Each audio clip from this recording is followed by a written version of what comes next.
bulan Salwan. Allahumma shalli ala Muhammad wa ali Muhammad.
ایک بس سورہ الحمد و سورہ قرآن تلاوت کری بار بار بار جمال الاسلام مسیرات دل الاسلام ادیو کو پڑھنے ملت دیش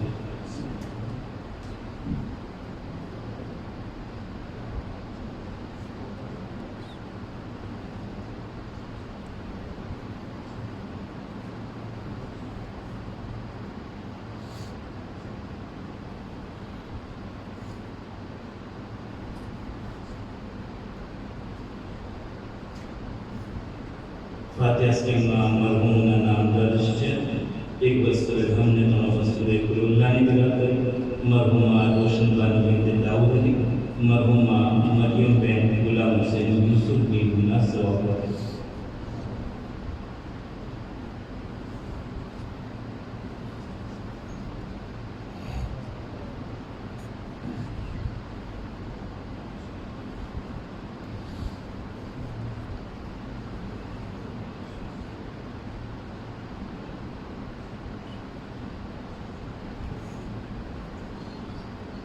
ایک بستر ہم نے تنفس کل اللہ نے ملا کر مرحومہ دولت بانو بنت جیوا بھائی جانی مرحومہ جی سعید حسین بھائی کرم حسین بھائی نرسی مرحومہ دولت بانو بنت حسن علی نیرونا ثواب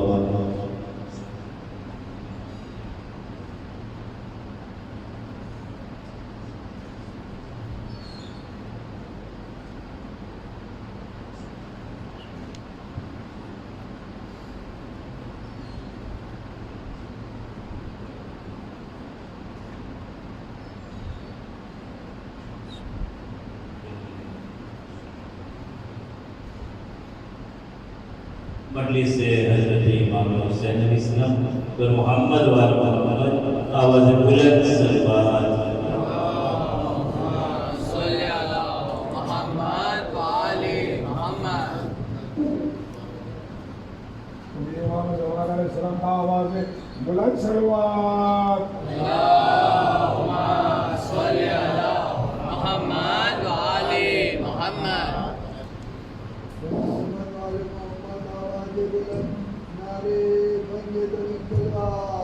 اللہم صلی علی محمد و آل محمد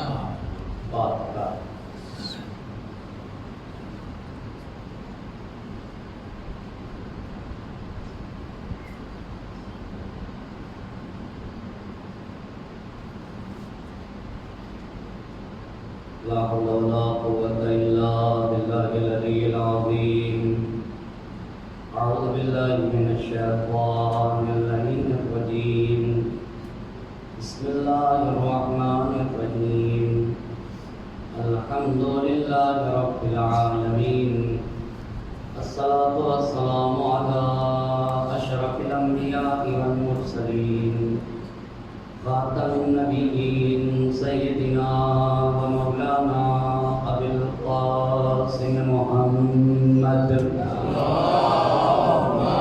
صلی علی محمد و آل محمد وعلى أهل بيته الطيبين الطاهرين المعصومين ولعنة الله على أعدائهم أجمعين أما بعد فقد قال الله سبحانه تبارك وتعالى في كتابه الحكيم وقوله الحق بسم الله الرحمن الرحيم التائبون العابدون الحامدون السائحون الراكعون الساجدون الآمرون بالمعروف والناهون عن المنكر اللہم صلی علی محمد و آل محمد عشر مجالس کی پانچویں گفتگو ہے اور عنوان گفتگو ہے کربلا آغاز سے انجام تک۔ اس عنوان پر گفتگو کرنے کے لیے جس آیے مبارکہ کو سرنامہ سخن قرار دیا ہے اس میں اللہ کا ارشاد ہو رہا ہے وہ لوگ جو سماج اور معاشرے میں اچھائیوں کو عام کرنا چاہتے ہیں اور برائیوں کا خاتمہ کرنا چاہتے ہیں ان کے اندر کن کن باتوں کا ہونا ضروری ہے۔ پہلی بات التائبون، انہیں تائب ہونا چاہیے اور آب توبہ سے اپنے وجود کو پاک و پاکیزہ کرنے والے ہوتے ہیں۔ العابدون، اور اور اللہ کی عبادت کرنے والے، الحامدون توبہ کے ساتھ اللہ کی عبادت کے ساتھ ساتھ حمد پروردگار کرتے، السائحون اور چوتھی بات یہ ہے کہ کائنات کے ذرے ذرے میں وہ خدا کو دیکھتے، الراکعون رکوع میں جا کر کہتے ہیں سبحان ربی العظیم و بحمدہ، الساجدون اور سجدے میں سر رکھ کر کہتے ہیں سبحان ربی الاعلی و بحمدہ۔ ان منزلوں کو طے کرنے کے بعد اب آتے ہیں الآمرون بالمعروف، سماج اور معاشرے میں معروف پھیلانا چاہتے ہیں، ہر وہ کام جس سے اسلام کو، مسلمان کو، بشریت کو، انسانیت کو جس سے فائدہ پہنچے اسی کو معروف کہا جاتا ہے۔ یعنی یہ مصلحین ایک ایسا کام کرتے ہیں جس سے اسلام، مسلمان، بشریت اور انسانیت کو فائدہ پہنچے۔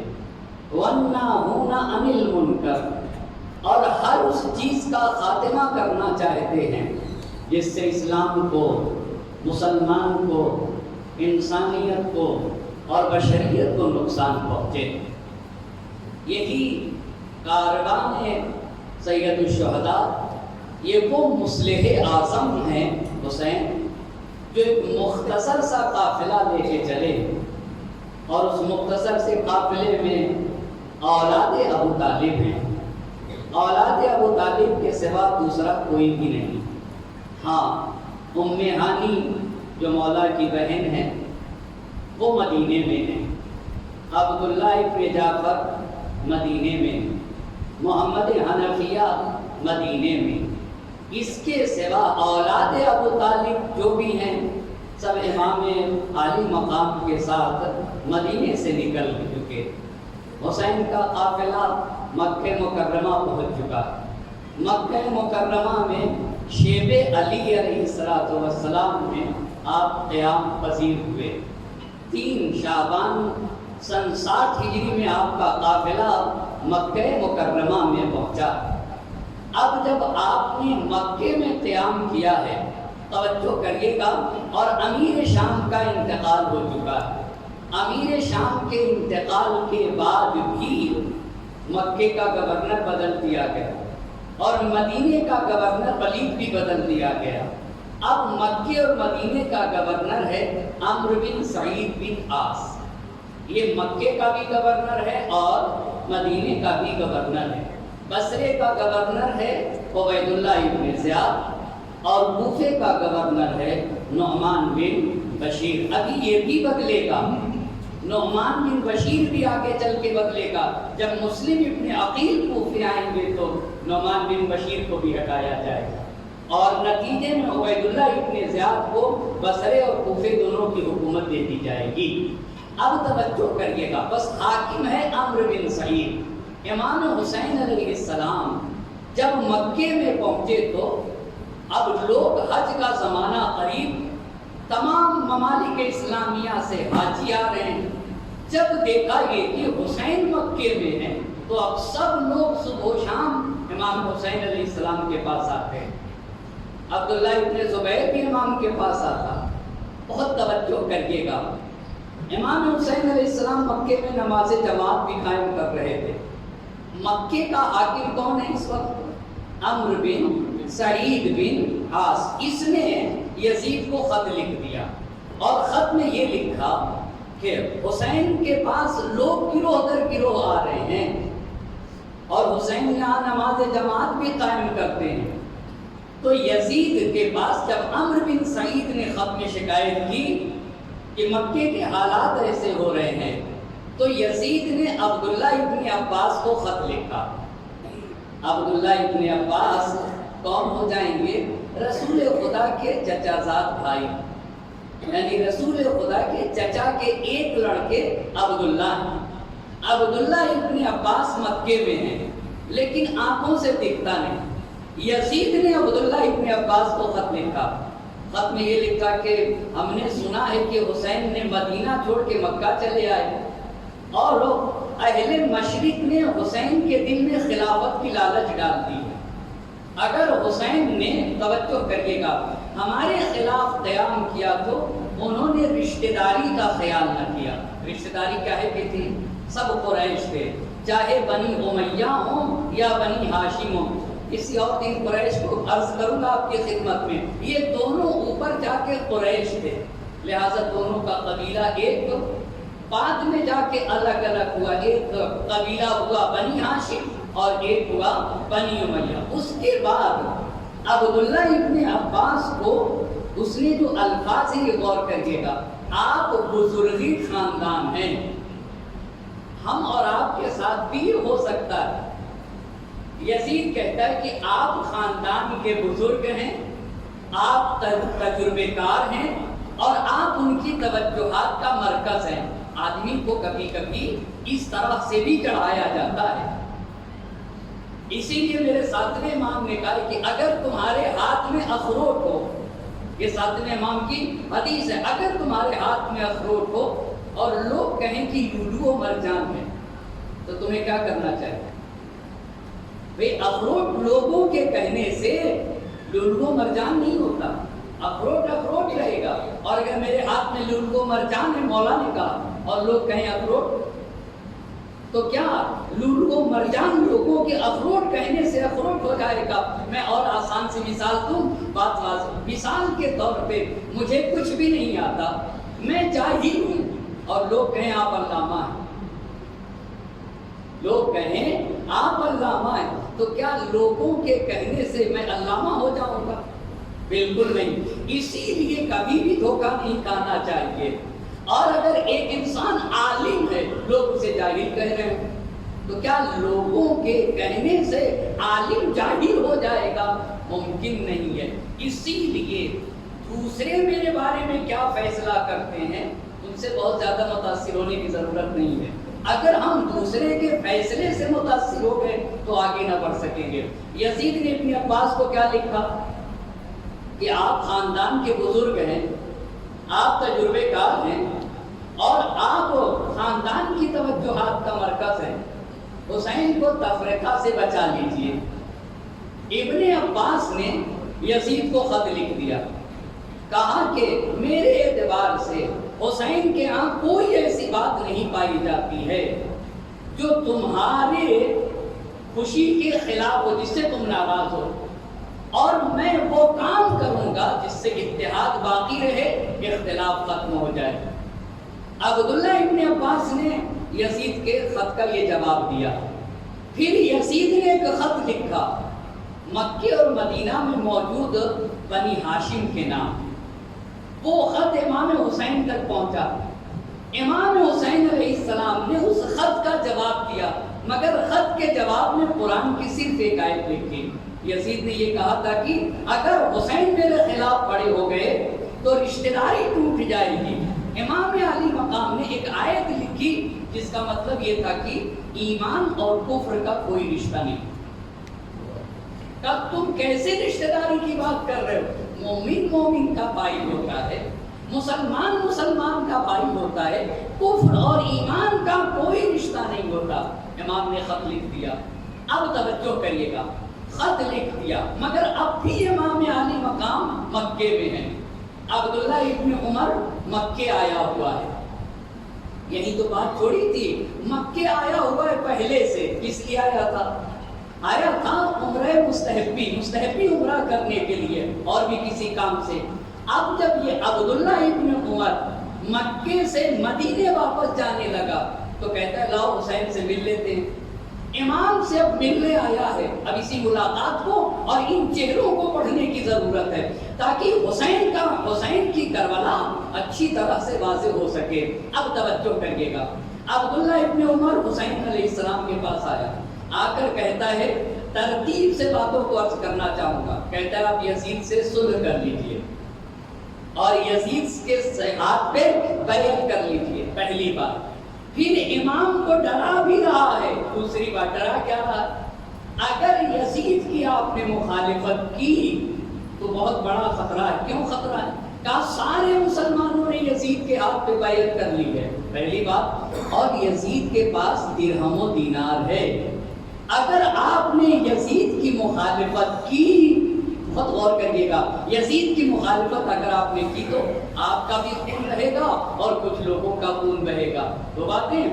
تیسری بات، بہت آہستہ آہستہ پڑھوں گا، کبھی کبھی جلدی باتیں کہہ جاتا ہوں گا، مجھے معاف کریے گا، لیکن تیسری بات عبداللہ ابن عمر کہتا ہے کہ یزید کا خاندان آپ کا دشمن ہے، لہذا آپ بالکل یزید کی مخالفت نہ کریں۔ یہ باتیں، تین باتیں۔ چوتھی بات، نبی کی حدیث بھی سنا رہا ہے، نبی کی حدیث ایسے سنا رہا ہے کہ اگر آپ یزید کی مخالفت کریں گے تو قتل کیے جائیں گے، اور میں نے نبی سے سنا ہے کہ اگر حسین کو کوئی قتل کرے اور حسین کی مدد نہ کی جائے تو جو انسان حسین کی مدد نہ کرے گا وہ ذلیل و رسوا ہوگا۔ یہ حدیث نقل کر رہا ہے اس سے امام حسین علیہ السلام سے کہ آپ کے نانا کا فرمان ہے کہ جو بھی حسین کی مدد نہ کرے گا وہ ذلیل و خوار ہوگا۔ اچھا، تم حسین کو رسول اللہ کی حدیث سنا رہے ہو، لہذا اب یہ دیکھیے گا کیسے خود ذلیل و خوار ہوگا۔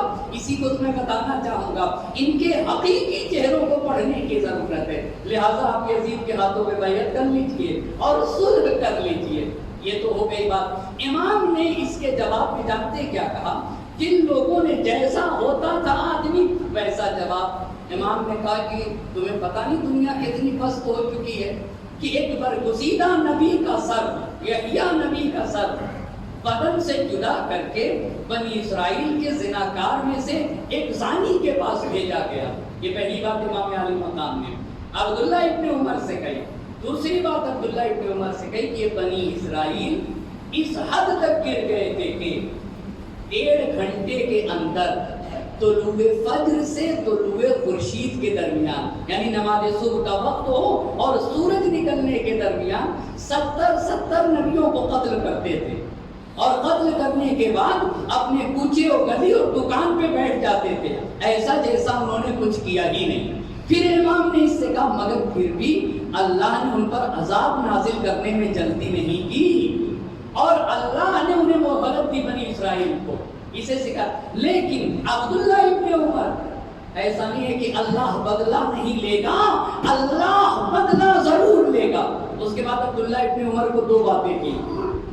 پہلی بات امام نے کہی کہ دیکھو خدا سے ڈرتے رہنا، یہ پہلی بات کہی۔ دوسری بات یہ کہی کہ دیکھو میری نصرت سے دریغ نہ کرنا، پرہیز نہ کرنا، بس پہلی بات تقوی اختیار رکھو کرو، اور دوسری بات میری مدد سے پیچھے نہ ہٹنا۔ یہ کس سے کہا؟ عبداللہ ابن عمر سے۔ اب یہاں کے اوپر شیخ صدوق رحمت اللہ علیہ نے ایک عظیم بات نقل کی ہے۔ جب دیکھا کہ اس کے مشورے کا کوئی اثر نہ ہوا امام حسین علیہ السلام پر، تو اس نے بات کو بدل دیا، اور بات کو بدلنے کے بعد عبداللہ ابن عمر کہتا ہے کہ یہ بتائیے آپ کے جسم میں رسول خدا کہاں بوسہ دیا کرتے تھے؟ مجھے وہ جگہ دکھائیے، مجھے وہ جگہ دکھائیے جہاں رسول اللہ آپ کے جسم کے جس حصے کا بوسہ دیا کرتے تھے۔ تو ہماری شیخ صدوق نے اس بات کو نقل کیا ہے کہ امام حسین علیہ السلام نے اپنا کرتا اٹھایا، اور اٹھانے کے بعد کہا کہ سینے کے نیچے یہاں اللہ کے نبی مجھے بہت زیادہ چوما کرتے تھے۔ اب جب کرتا ہٹایا امام نے تو یہ کہتا میں بوسہ دینا چاہتا ہوں۔ امام حسین علیہ السلام نے کرتا اٹھایا، اور یہ امام حسین علیہ السلام کے سینے کے نیچے بوسہ بھی دے رہا تھا اور رو بھی رہا تھا۔ بڑا مکار انسان تھا، ان لوگوں کو پہچاننے کی ضرورت ہے۔ تب حسین کی دوراندیشی، تب حسین کی بصیرت، تب کربلا کی عظمت سمجھ میں آئے گی، تب کربلا میں سمجھ میں آئے گا کتنی گہرائی پائی جاتی ہے۔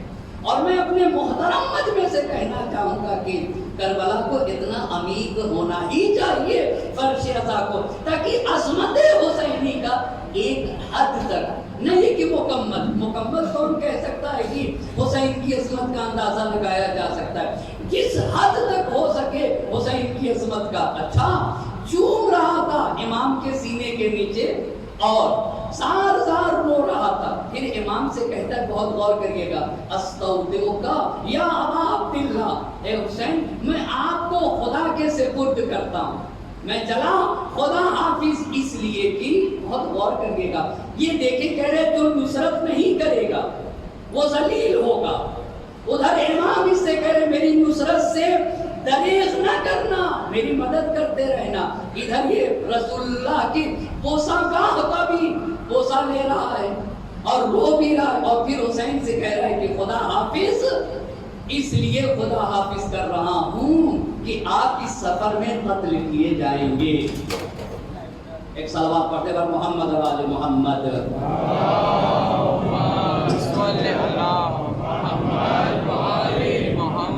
آپ اس سفر میں قتل کیے جائیں گے. اب اس عبداللہ ابن عمر کا واقعی چہرہ کیا ہے وہ آپ کے سامنے میں پیش کرنا چاہوں گا.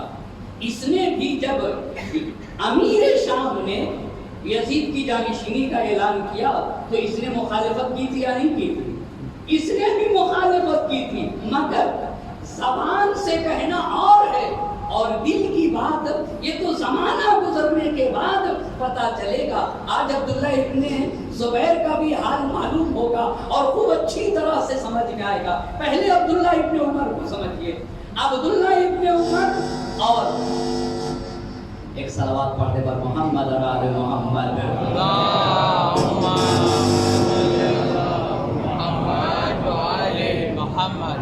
ایک اور صلوات پڑھے پر عظمت محمد و آل محمد.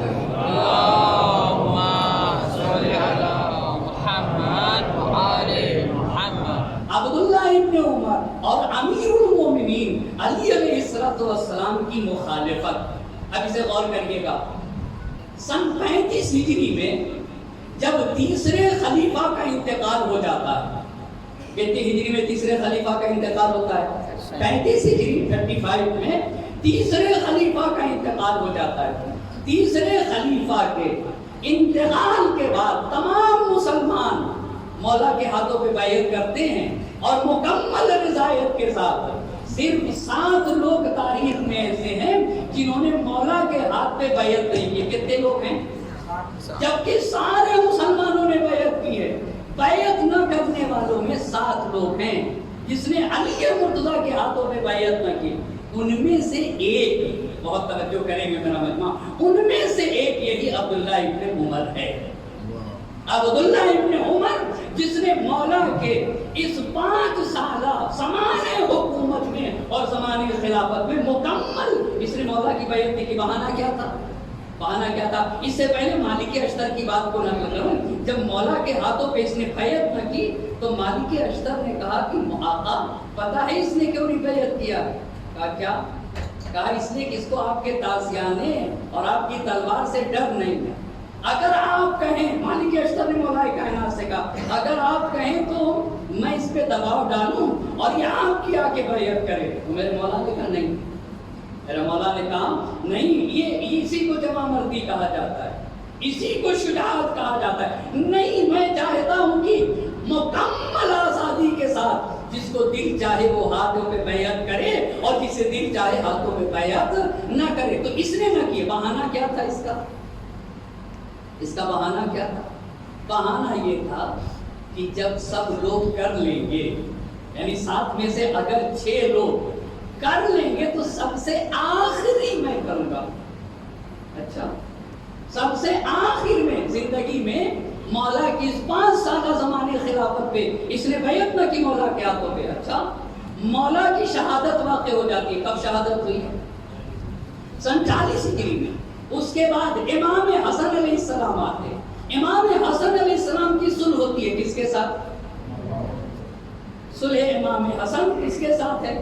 امیر شام کے ساتھ ہے. صلح کے بعد امیر شام حاکم ہوا ہی نہیں ہوئے.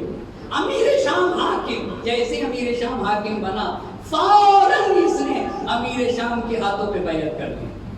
اسے پڑھیے گا, اسے سمجھنے کی ضرورت ہے. یعنی مولا کے 5 سالہ زمانے خلافت میں بیعت نہ کی علی مرتضیٰ کے ہاتھوں پہ. جیسے ہی امیر شام حاکم بنا فوراً امیر شام کے ہاتھوں پہ بیعت کر لے اور بیعت کر کے کہا کہ امیر شام کی حاکمیت قانونی حاکمیت ہے. یہ ہوا بس مولا کی مخالفت کی اور امیر شام کے ہاتھوں پہ اس نے کیا کیا ہے؟ بیعت کیا ہے. حسین کے انقلاب کو اس طرح سے پہچاننے کی ضرورت ہے. یہ نہ سمجھنے کا کوئی اس مجمع سے میرا چھوٹا بھائی کی عبداللہ ابن عمر نے بھی یزید کی بیعت سے انکار کیا تھا تو گویا عبداللہ ابن عمر کوئی اچھا آدمی تھا. آج اس عبداللہ ابن عمر کو پہچاننا ہوگا. یہ تو ہو گیا مولا کی مخالفت کی بیعت نہ کیا, امیر شام کے ہاتھوں پہ فوراً بیعت کر لیا. دوسری بات, جب اسی امیر شام نے یزید کو اپنا جانشین بنایا تھا تو اس نے مخالفت کی تھی یا نہیں کی تھی؟ اس نے لیکن جب اس نے مخالفت کی تو ایک میٹنگ میں امیر شام نے یزید سے کہا دیکھو یہ اپنا آدمی ہے, یہ اپنا آدمی ہے. کس کے بارے میں کہا ہے؟ عبداللہ ابن عمر کے بارے میں. یہ اپنا آدمی ہے, اس کو اپنے ساتھ رکھے رہنا, یہ کام کا آدمی ہے. اب یہ دیکھیں یہ کہاں کام کا آدمی ہے, یہ کام کا آدمی ہے. یہ بتائیے مکے میں امام حسین سے کہہ رہا ہے یزید کے ہاتھوں پہ بیعت کر لیجیے, تو یہ کس کی موافقت میں باتیں کر رہا ہے؟ سید الشہداء کی موافقت میں یا یزید کی؟ بھئی یزید کی موافقت کر رہا ہے نا. اور جب مکے سے بہت توجہ کرے گا میرا مجمع, امام سے مکے میں کہہ رہا ہے کہ یزید کے ساتھ بیعت کر لیجیے, صلح کر لیجیے, اور اس نے یزید کی جانشینی کی مخالفت کی تھی بیعت کی.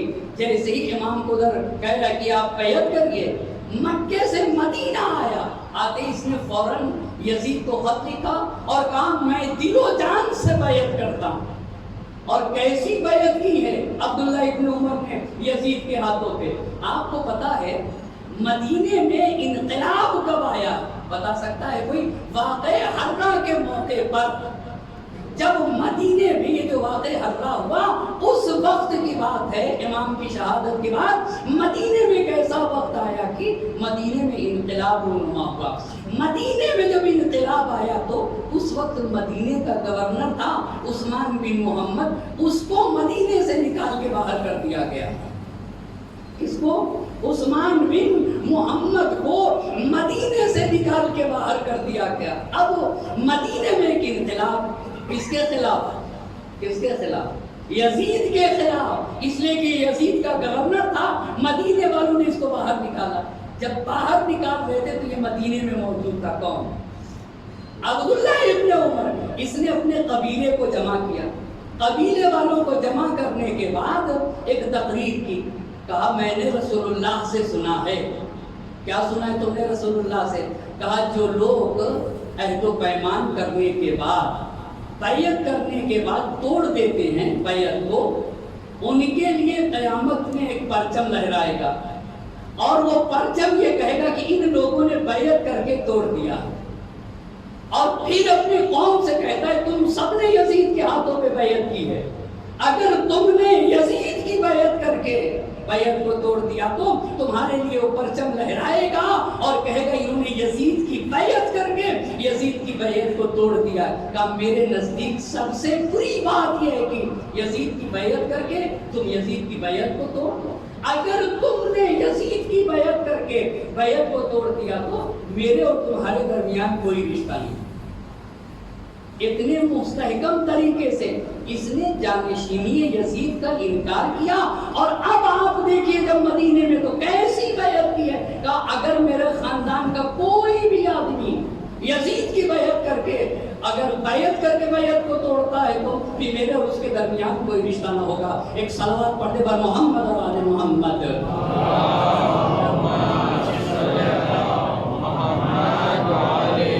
کتنی باتیں کہہ چکا, اب آپ ذرا سا مجھے بتائیں وہ باتیں. مولا کے زمانے خلافت میں اس نے مولا کے ہاتھوں پہ بیعت کی؟